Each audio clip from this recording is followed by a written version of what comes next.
recurso nacional y vamos a entrar a la tierra como recurso, en inglés, land as resource. Las esmeraldas y el oro por parte de grupos indígenas serían trastocados con la llegada de culturas europeas.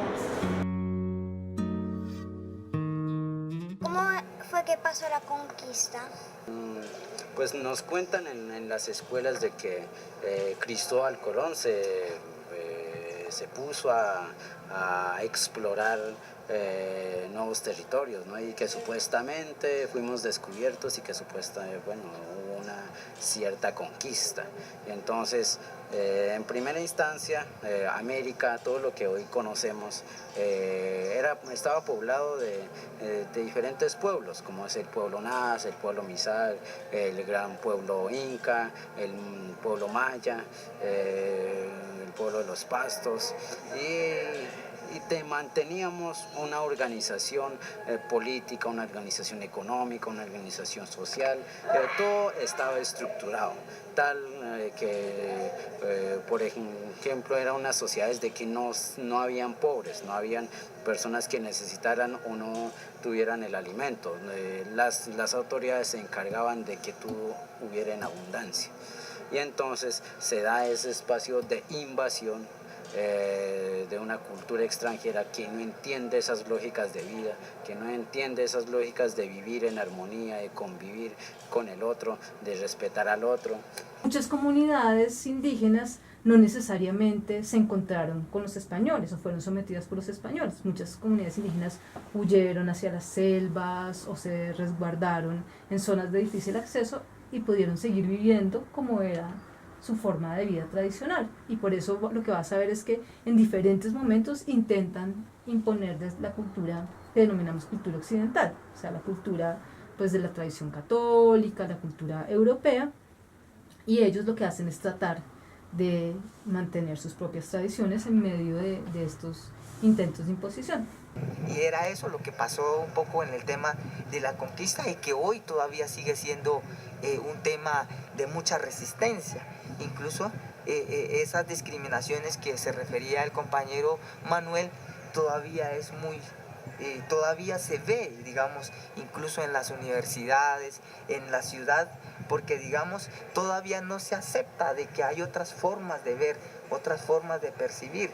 Entonces, ¿cómo vemos ese fenómeno de la conquista, de la colonización, todavía sigue muy presente en la realidad hoy, en pleno siglo XXI? Es como decir cómo a veces, como puede pasar en algunos colegios, donde quizás de pronto a muchos docentes, muchos profesores dicen, no, es el tema de las comunidades indígenas, pues eso existieron. O sea, no se reconoce que todavía nosotros somos seres colectivos, vivientes, de que percibimos el mundo de muchas formas y que hoy estamos aquí. ¿Cómo eran los resguardos de los indígenas? ¿Tenían casa o qué?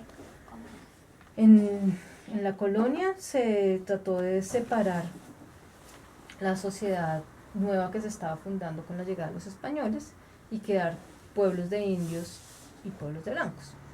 Los pueblos de indios, que era un lugar donde se separaba a las comunidades indígenas, se denominaron resguardos. Allí los indígenas tenían una propiedad comunitaria de la tierra y estaban dentro de ese territorio y pues digamos no tenían facilidad de movimiento. Entonces los resguardos, más que una casa en concreto o que una iglesia, es un territorio.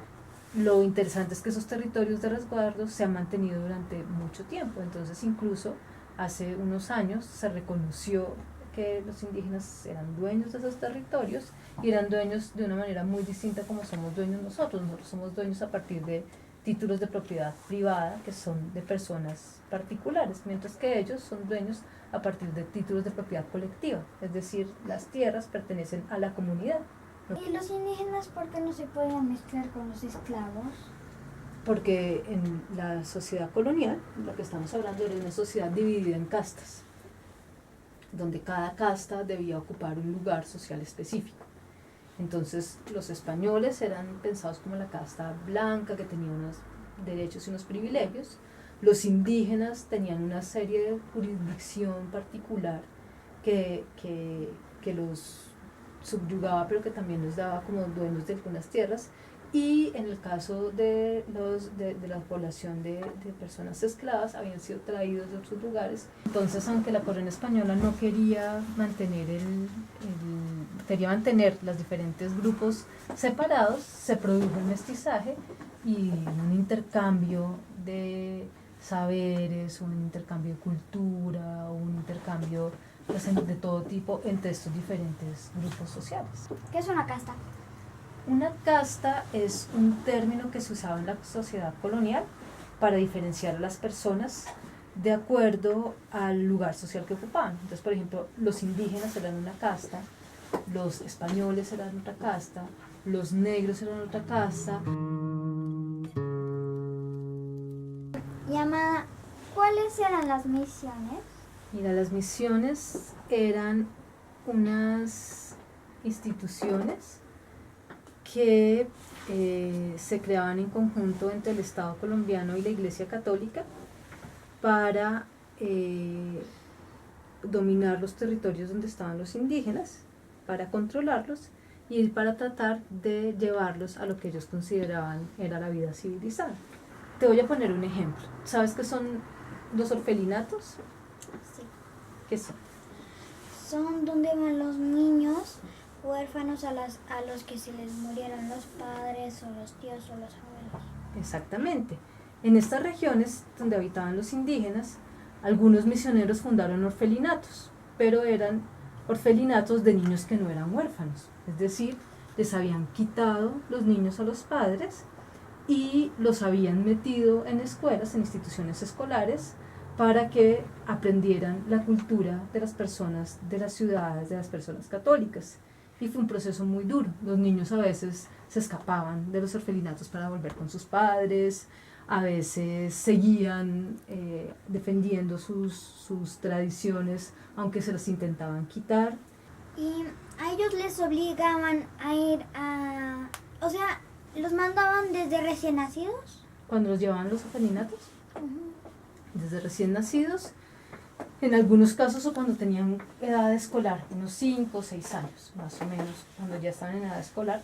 Pero, por ejemplo, en algunas regiones, para que no se los llevaran a los orfelinatos, los padres los escondían en las copas de los árboles o los escondían en canastos para tratar de que no se los llevaran y que pudieran seguir al lado de sus padres.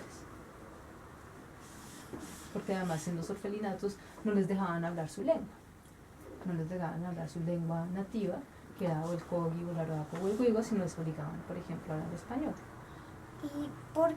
¿Y por qué no les dejaban hablar su lengua y qué pasaba si hablaban su lengua?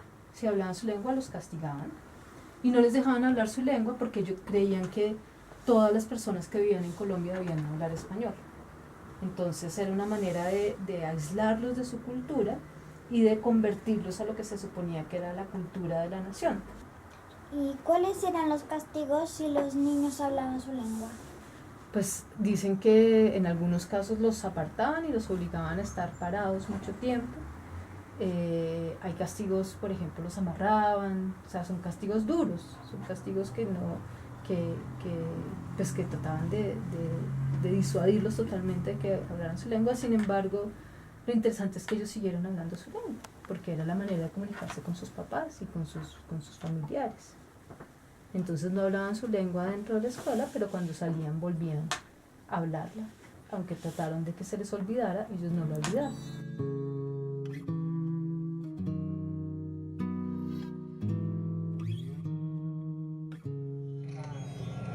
Es una armonización para que ella tenga un poco más el encuentro de equilibrio, o sea, con el medio, para que se sienta en confianza, para que ella pueda tener la tranquilidad y se pueda encontrar dentro de este espacio.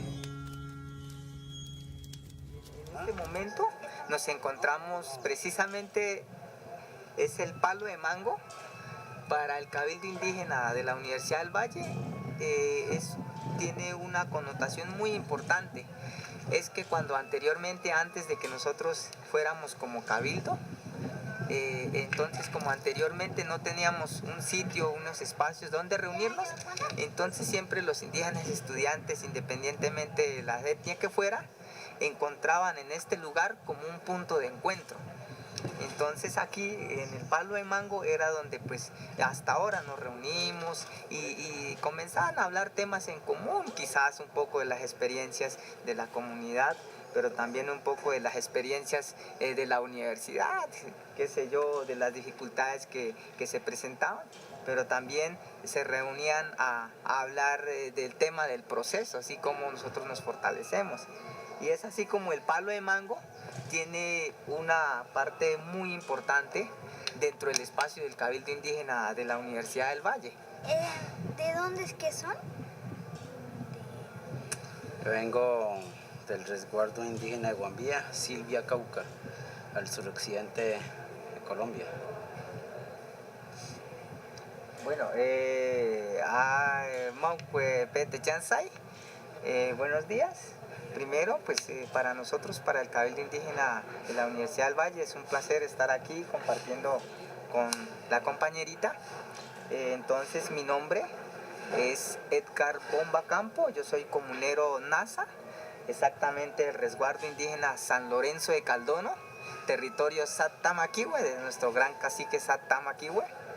Y pues soy indígena estudiante de estudios políticos y resolución de conflictos de esta universidad, nuestra querida, la Casa Grande, como lo llamamos nosotros, la Universidad del Valle. ¿Y cuáles son todas sus culturas?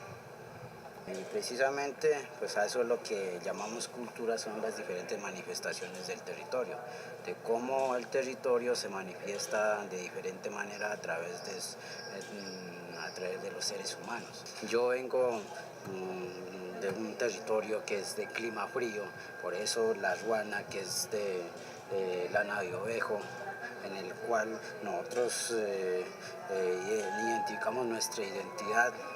La lista es la identidad de cada familia. Cada familia tiene una lista diferente y a partir de eso nos identificamos de qué apellido somos, a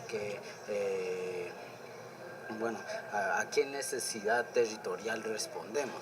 Entonces, la cultura es toda esa construcción que hemos hecho a partir de cómo entendemos el mundo y la naturaleza. Por ejemplo, nosotros entendemos el mundo y la naturaleza a partir del tambor y la flauta.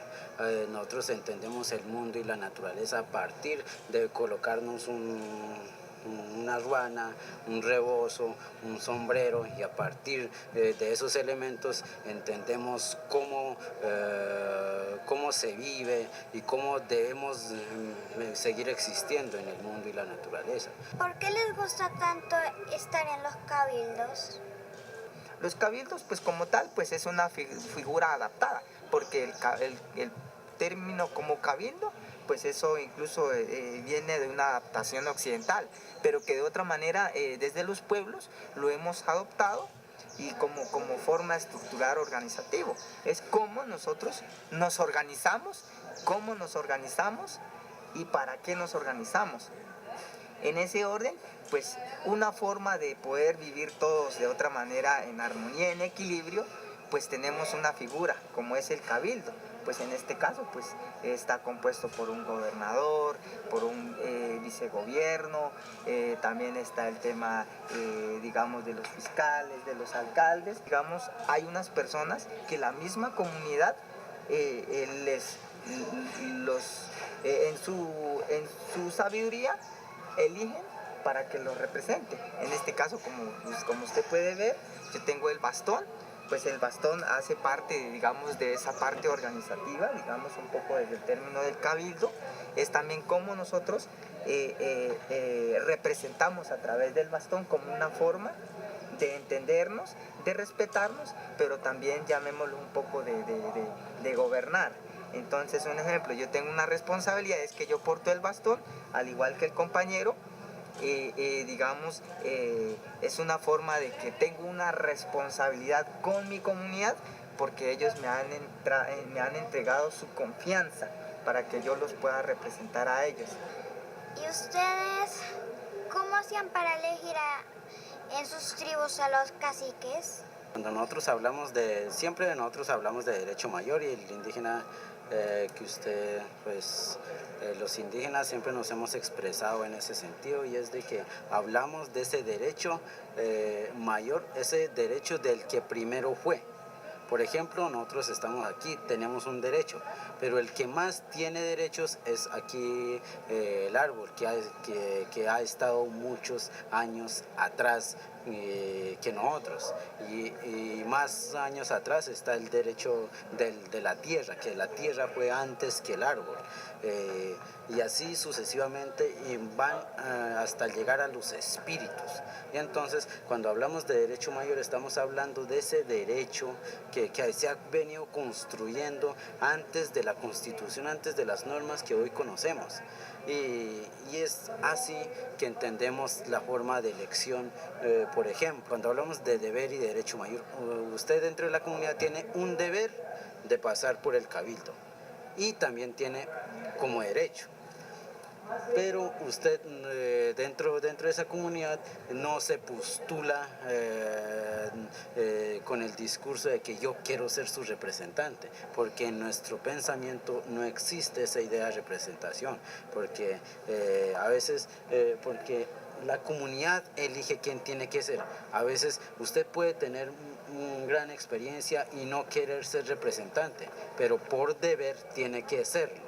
Si toda la comunidad dice que usted tiene que ser la gobernadora y aunque usted no quiera, tiene que cumplir con la comunidad porque usted tiene un deber con la comunidad. ¿Y ustedes en qué dioses creían? Pues, bueno, el concepto de Dios prácticamente a veces raya mucho en términos de cómo concebimos nosotros la idea de Dios también. Por ejemplo, el concepto Dios viene de Occidente, viene al otro lado del mar, porque al otro lado del mar se entiende ese Dios todopoderoso, omnipresente, que todo lo puede, ese Dios que a veces sirve para fines políticos, sirve para esclavizar, sirve para dominar. Ese Dios que los hombres lo clavan en una cruz, le ponen una corona de espinas, y ese Dios al que los hombres a veces inclusive lo esclavizan y lo matan y lo crucifican. Por eso mismo, cuando en la época de la invasión se da ese choque, porque viene un español con una Biblia presentándole a Dios al máximo líder de los incas, Atahualpa. Entonces, ¿cómo le contesta? Entonces le dice que ¿cómo van a tener un Dios en el cual ustedes profesan y creen, le rinden culto y le tienen crucificado? Miren, lo tienen con una corona de espinas. Ese Dios nosotros no lo concebimos acá, le dice. Entonces nosotros, ese concepto de Dios no cabe en nuestro entendimiento. Cabe el entendimiento de que nosotros le rendimos respeto a unos espíritus mayores.